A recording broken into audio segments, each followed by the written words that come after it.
Hi everyone, it's Az here from HeelvsBabyface. I'll tell you what, I'm in a good mood. I'm in a good mood. I know, where is Az and what have you done with him? Funny. But I am, I saw Titans yesterday. Great show. Season finale next week. Very much looking forward to it. I've started to watch Smallville, the first few seasons. I want to watch the first 4 seasons or so when the show was really good. It's very strong seasons. There's no Batwoman this week coming up. No, don't have to worry about a review on Monday, although there is a special Batwoman video coming on Monday. And The Mandalorian. This show is amazing. It's fantastic. This to me is a wonderful take on Star Wars.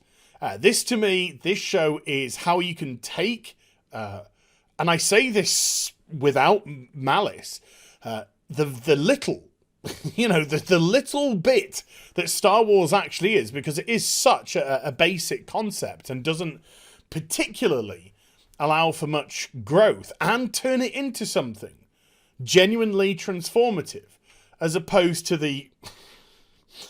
Oh my god, the impending hot garbage that will be episode 9, I'm absolutely sure. But we don't call it The Mandalorian around here. We call this the Baby Yoda Show, featuring The Mandalorian, because that is the truth. And this week, god damn it. I thought last week was a wonderful episode. I really did. I thought it was a less is more episode. Not a huge lot going on, but what it told, I thought spoke for itself. And I was very, very impressed with that level of storytelling. But this week's episode, hot damn, they decided to make it a little bit more action-packed, but yet stay very true to how the first 2 episodes have developed. And lo and behold, we have a beauty. So let's get into it, shall we? My question at the end of episode 2 was, what is the Mandalorian going to do with the beautiful Baby Yoda? Who, by the way, is my whole life now. This has my heart and soul. And this made me, this beautiful creature here, made me do something that I haven't done for a long, long time, which we'll get to. And it's not cry. I asked myself at the end of episode 2, is, this relationship that seems to be developing between Baby Yoda and the Mandalorian, is he going to be able to hand his bounty in, because this is his bounty? And the short answer is yes. But we'll get onto that. So this really surprised me, and this got me. The show got me, and it got me good. So we start off with Mando, as he gets referred to by Carl Weathers later on, and Baby Yoda just going back to the planet, and Baby Yoda is doing Baby Yoda stuff. It's getting out of its cot, and it's playing. Oh, you can't see. I'm in the way. I'll have to. It starts playing with this. It wants to play with this ball on this lever here, so it keeps jumping out of its cot. Again, we never see how. We never see if it sort of force lifts itself out or just climbs out. And I do like the way that it never shows us. Again, Mando puts it back in its cart and screws this back on. We get this, you could call it comedy. I call it bonding. There's just such a little parental bonding element between the Mandalorian and Baby Yoda. And it just gets you there, Maybe my paternal instincts are kicking in, but I don't know, it just gets me kind of there. And it's just the cutest thing. So Carl Weathers comes up, and the Baby Yoda sees the message about whether or not you can bring it in. He's bringing it in. So he arrives back on whatever planet he's at, takes the Baby Yoda out, and takes it to the destination. Knocks on the door, the thing comes out, and he brings it in. The stormtroopers in their mucky outfit let him in, and this is where this is where it got me. This is where I'm saying to myself, something's going to happen. He's going to get into that room, and the guy's going to say something, and the Mandalorian's going to draw his gun, and there's going to be a fight, and he's going to knock down the stormtroopers, and he's going to take the baby away. No. He goes in, he hands over the Baby Yoda, and he takes his payment. And this is where it did something I've never done for a long time with a TV show. I am sat here watching, and I'm going, no, no, no, no, no, no, no, no, no, no. I'm shouting at the TV. No, no, no, don't give it to them. Don't, no. Because I was just like, I felt my heart break when he handed it over, and I was like, because I don't know how like grim this show is going to be. I don't know how rooted or grounded this show is going to be yet. It's a new concept. He could have easily have taken this Baby Yoda away, and for all we know, killed it. And then we'd just, then the show would say, hey, don't get attached, and B, this guy has a mission, and when he's got a mission, he does the mission. So he hands over the Baby Yoda, he gets his reward, which is a lot of Mandalorian steel, I believe, which they used to craft their pieces of armor. He had this pauldron, of course, created in the first episode. And also his cuirass has been heavily damaged because of the fight with the rhino, the woolly rhino. So he's going to, get some upgrades now. And this guy is just like, I heard about Mandalorians being good, but you are good. I sent fobs out to everybody, and it was just like whoever gets it gets the prize, but you just, so it gives him a bit of an ego boost, and then we see the Mandalorian looking over when Baby Yoda gets taken away, and he says, what are you going to do with it? And apparently, as we discover later on, for absolutely sure, but apparently you'd never ask that question. You find your quarry, you find your bounty, you hand it over, you get your payment, and you bugger off. So that inquiry, when it got taken away, that was my ray of hope.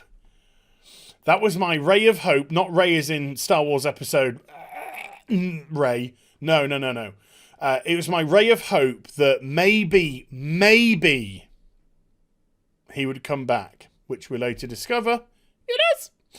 So he goes down to the Mandalorian area again, and we are graced with the presence of more Mandalorians, and they're all in different outfits. Obviously the helmets are very similar because that seems to be the religious code, and the way that the armors are shaped are similar, but they have, various attachments which are different. There seems to be this guy here, which is in a much heavier, bulky set of armor. We've got the ones with the antenna coming out of the helmet. I think Boba Fett has one of those as well. Some with rocket packs on, some not with rocket packs on. Stuff like that. So we get to see that there is, there are different variations of Mandalorian, and they have different weapons of choice, etc. So he goes to the forge where the female forge master, who was in episode 1, goes and forges him, asks him what he wants to have done. He says, I want a new cuirass. And then, we get some sort of religious lines here or there because it is kind of points at a religious order, the Mandalorian sort of being a religious order. And then all the other Mandalorians come in because they see he's carrying this big, this big container with a lot of Mandalorian steel. And they, of course, would have also got the fob for the job itself, but they didn't do it. This is the one that did it. And one of them, the big bulky one, is trying to diss it because it's been branded with the Imperial insignia, tries to dismiss the steel and all this kind of stuff, and they end up having a bit of a scrap, and it ends in a stalemate where they both get like these vibrating blades to each other's necks, but the Forge Master calls for cease, and they do. So, it just goes along with the code. Just all this carries along with the code. And they have kind of like a "so say we all" line. And then, she asks him what he wants. Curious. And then she says, I can do some other stuff. And then some of the steel is put aside for the foundlings, which I imagine are the younger generation to come through and take over as the Mandalorians, either their numbers diminish over time or, they get kilted or too old to be able to do this anymore. And it's, it's just some wonderful world building stuff, fascinating world building stuff, drawing you in, again, showing you more of the code of conduct of the Mandalorians and how they operate with each other. And we'll get to see a little bit more of that later on, which is very interesting considering what happened here. So she sets everything up, and he gets himself a new set. And as she's crafting the set, as she's forging the set, once again, he has these flashbacks to when he was a kid, and the attack on the village and the potential death of his parents. And it fades very nicely. They hide him in some sort of storm cellar, and almost like a Cylon creature, a robot, so it opens up the storm cellar, and you see this like face, which you imagine is him, and then it fades into the helmet. And one thing that we do learn is that Mandalorians do not remove their helmets. You do not remove your helmets. You do not remove it voluntarily. You do not let an enemy remove your helmet for you. So little things like that were rather cool. He then heads to the bar where Carl Weathers is just looking like a boss, as always, because he's so cool. And because he was the one that sent the Mandalorian out on the mission, he's just like, Mando! He's my boy! He got the, he got the bounty. And because he got the bounty, Carl Weathers also got paid a couple of ingots of the Mandalorian steel as well, which is going to make him very rich. It's going to give him a nice little payday. So it's just like, dude, what do you want to do now? You're looking pimp in your new armor. He's got a matching pauldron to go with the other one. He's got a new cuirass. He's got new gauntlets. I don't think he's got any new leg armor. I think the leg armor is still the same. And he also had these little darts put into the gauntlet, which apparently will help if you are surrounded. That is set up for payoff later, because this show understands setup and payoff. Not, this person's here because they need to be, even though it makes no sense and stuff. Okay, let's move on quickly before I get mad. So they have a discussion. He's just like, what do you want to do? What do you want to do, dude? What are you going to do with all your money? And he's just like, give me another job. He's like, come on, rest. Go somewhere. Go to the tweet? I can't remember what they're called. The Tweleeks? The women with the sexy wommans that dance at the Jabba the Hutts. And he's like, no, I want another job. I want another job. The further away from this planet, the better. So he's like, okay, I got a job for you then. So he gives him a new job. Everyone, of course, in the bar is jealous as hell because they would have all got a fob as well. And he picks up his bounty and he heads out. And this is where I'm sort of like, no, please don't. If you leave the planet, I'm heartbroken. I am legit heartbroken. And he gets into his ship. Build up. Set up. Pay off. Again. And he goes. This is obviously like ignition or something. But this requires that ball that the Baby Yoda kept playing with to be screwed on first to be used. And when he realizes what he's reaching towards, he's sort of, can I go through that? And I believe, again, he asked Carl Weathers what they're going to do with the Baby Yoda. And it's just like, you don't ask those questions. We get the job, we do the job. You don't ask what they're going to do. That's not part of the code.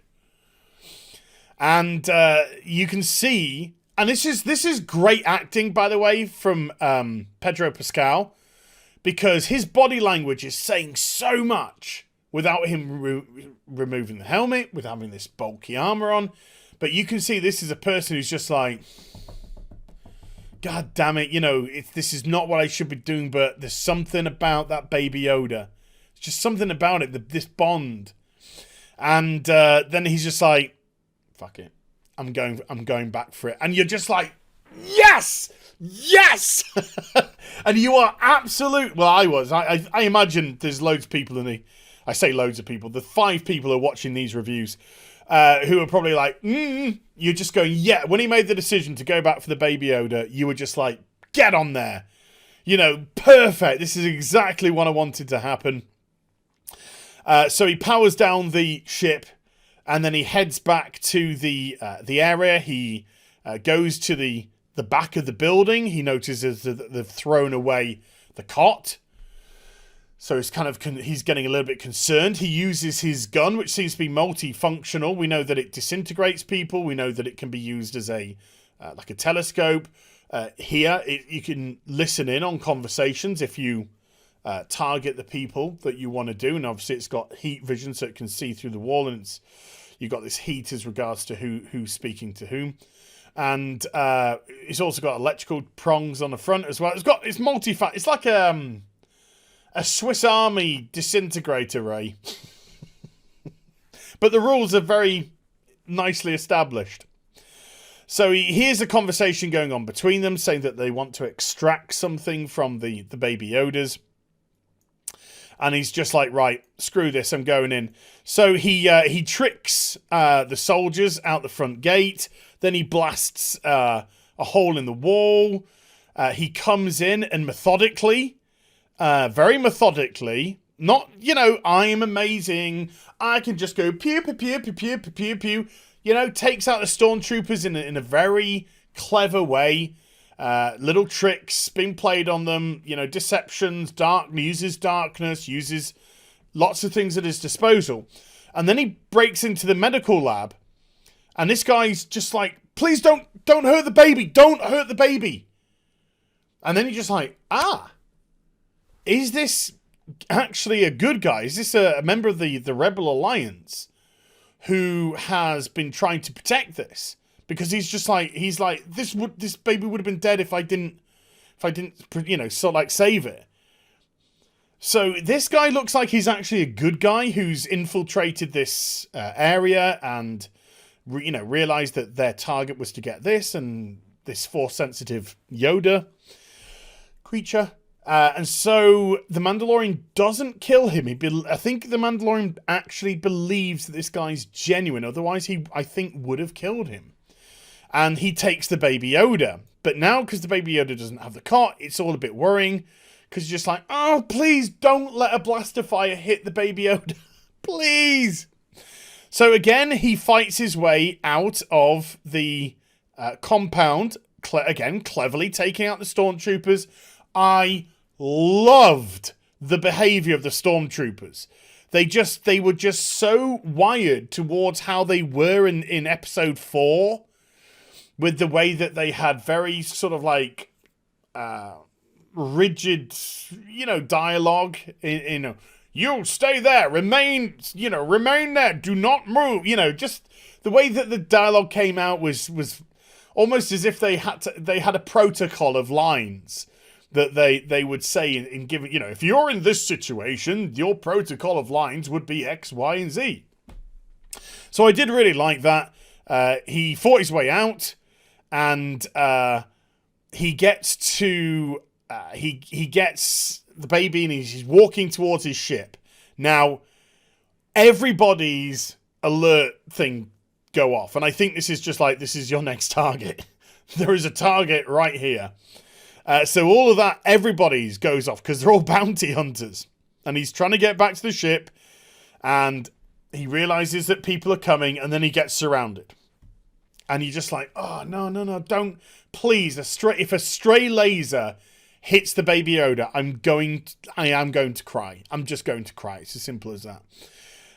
And so we have a great little shootout to start with. He's very tactful in what he does. Causes a disruption, finds cover, uses the cover, uses the discretion of cover, uses all of his tricks, his disintegrator ray. And I like the fact that once he started using the disintegrator ray, people are just like, this, I ain't going out in the open. This just has to tag you. Hits you in the arm, disintegrated. You don't need a kill shot for it. It's just you get hit by it. It's like 50 cal in Call of Duty. hits your toe, you're dead. So it acted like that. So people are all like, whoa, we're hiding now. But there were just too many of them. There are too many of them. And Carl Weathers is one of them. He's just like, you ain't going to make it out of here alive. Just give it over. And he tries, but he gets to a position where he's pretty much done for. And he's sort of, again, like with the woolly rhino, he's resigned to the fact that he's done for. But then what happens? The rest of the Mandalorians come in. Oh, God, this was so good. Why? Because they are a band of brothers and sisters. If there are female ones, which there are, because I'm in the Ford Master. Just stick that up your ass, you SJW wankers. So they are, they are a brotherhood, sisterhood. They are a hood. They're in the hood. And they help each other out. And they realise what was going on here. And they realise that they needed to help this guy. There's something about this Baby Yoda. And so they're all coming in and they're bouncing around on their jetpacks and they're using all of their toys. And the Mandalorian's just like, I gotta get me one of these jetpacks. And you're just like, yes, please. Which gives the Mandalorian, the big bulky one that he had the fight with, who has like a Gatling laser gun, which was just the coolest thing. This one here, twin pistols, cool as a boss. None of the Mandalorians get taken out. Here he is with his big ass. Oh, it's so good. It's so good. None of the Mandalorians got taken out. Their fighting skill is bueno. And the way they're bouncing around, using the train, using everything. So he gets back onto the ship. Carl Weathers is hid there. And he shoots Carl Weathers. Carl Weathers gets blasted out of the ship. But the laser blast actually hit Carl Weathers in his Mandalorian ingots, which he had stowed away because he showed them to Mando earlier, stowed away under his top, and he put them back in. So the laser blast didn't kill him and that makes sense. Again, set up, payoff, makes sense because this is why they craft these armors, because it deflects the laser blasts. So again, Carl Weathers is alive. It looks like he's going to be potentially the main antagonist of the series, or at least a big antagonist of this series. And the Mando escapes with Baby Yoda, who Baby Yoda starts reaching for the little ball to play with, and he unscrews the ball and he gives it to Baby Yoda to play with. And I was just like, this episode was amazing. So in terms of marks, folks, it's 10 out of 10. It's a 10. Look, it had everything, this episode, that you could really want. It's I could say 9.5 and I hope that the show does better. But this show did everything. It hit me on an emotional level. It satisfied me in terms of world building and developing the Mandalorian cult. Let's call it a cult. The action scenes were phenomenal and very well orchestrated. The special effects and the puppetry is absolutely top notch. And the storyline is exciting, and the bond between the Mandalorian and the Baby Yoda is legit. You want to know more, and I don't think I could have been as entertained. This episode was 37 minutes long. Boom. Gone in 60 seconds, it felt like, because it was so entertaining. Top marks. You can't ask for more. You can't ask for more entertainment than that. You really can't. But I still think there's going to be plenty of... I got a feeling there's going to be episodes that are going to be as good as this as well. But amazing. Absolutely amazing stuff. Loved it. Hope you enjoyed the vid. If you did, do give it a thumbs up and also subscribe to the channel. Follow me on social media and Twitch for live streaming. Links in the description box down below. And I'll be back with some more stuff very soon. You take care. Bye for now.